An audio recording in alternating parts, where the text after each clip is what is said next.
America की तरफ से आज एक बहुत बड़ा बयान आया। व्हाइट हाउस की प्रवक्ता लेविट की तरफ से कहा गया कि ट्रंप सिर्फ धमकी नहीं देते हैं, यूएस ईरान डील के कगार पर हैं। यह कहा गया लेविट की तरफ से। ट्रंप की सख्त शैली की वजह से डील होने जा रही है। ट्रंप के पास अभी भी कई विकल्प मौजूद हैं।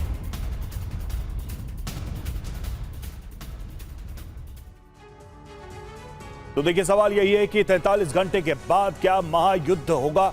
देखिए, वार्ता और सीज फायर, अगर इसको हम समझने की कोशिश करें, अब तक सस्पेंस बरकरार है क्योंकि वार्ता के टेबल पर दोनों तरफ से बैठना है, कंफर्मेशन का इंतजार किया जा रहा है। सीज फायर की बात करें तो 43 घंटे बाद क्या सीज फायर खत्म हो जाएगा, यह भी सवाल उठ रहा है। सवाल यह है कि क्या अमेरिका ईरान के बीच दूसरे दौर की वार्ता हो पाएगी। समझिए, जी हां, 43 घंटे बाद सीज फायर खत्म हो रहा है। क्या फिर इसके बाद युद्ध होगा? क्योंकि डोनाल्ड ट्रंप ने तो कह दिया है कि सीज फायर को वो आगे नहीं बढ़ाएंगे।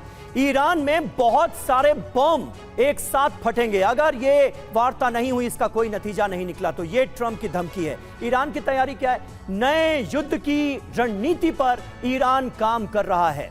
आगे क्या होगा? आखिरी वक्त में सीज फायर बढ़ाने का फैसला मुमकिन है। दोनों तरफ छोटे और सीमित हमले इसके बाद किए जा सकते हैं। ये आसार कुल मिलाकर नजर आते हैं। बिल्कुल, पूर्णिमा नाथ हमारे साथ जुड़ी, उन्हीं के पास चलते हैं। पूर्णिमा जी, देखिए, बातचीत का माहौल बनाया या बिगाड़ा जा रहा है, ये तो बयानों से बहुत साफ साफ चल रहा है, पता चल रहा है। लेकिन मेरा सवाल कुल मिलाकर यही है कि अमेरिका क्या इस डील या ये जो बातचीत चली है, इससे क्या वापस लेकर अपने देश जाना चाहेगा या चाहता होगा?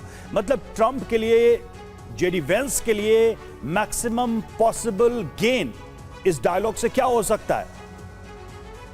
नमस्ते Ravi ji, thank you so much for having me. जय हिंद।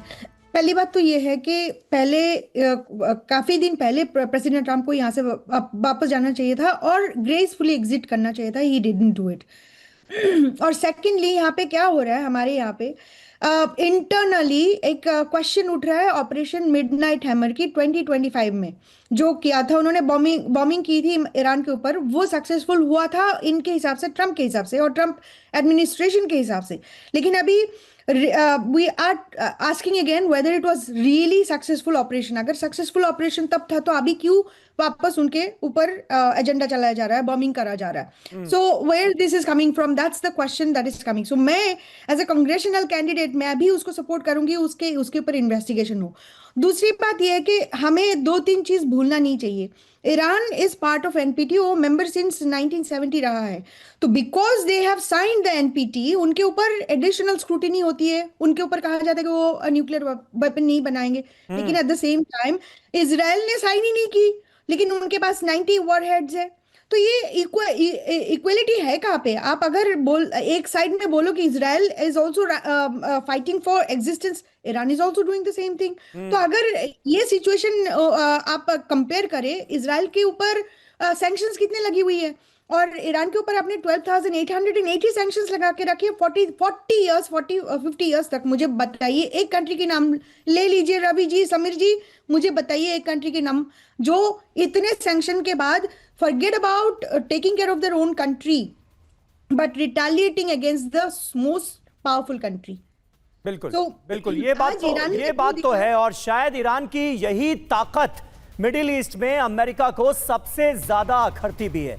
ईरान के विदेश मंत्री ने रूस के विदेश मंत्री से इस बीच बात की है। एक और ताजा खबर आपको बता दें, अब्बास अराक्ची ने सरगेई लावरोव से फोन पर बात की है। अराक्ची ने अमेरिकी रवैये पर सवाल उठाए। कहा, अमेरिकी रवैया कूटनीति के विपरीत है, देश हित को ध्यान में रखकर करेंगे फैसला। ये अब्बास अराक्ची कह रहे हैं।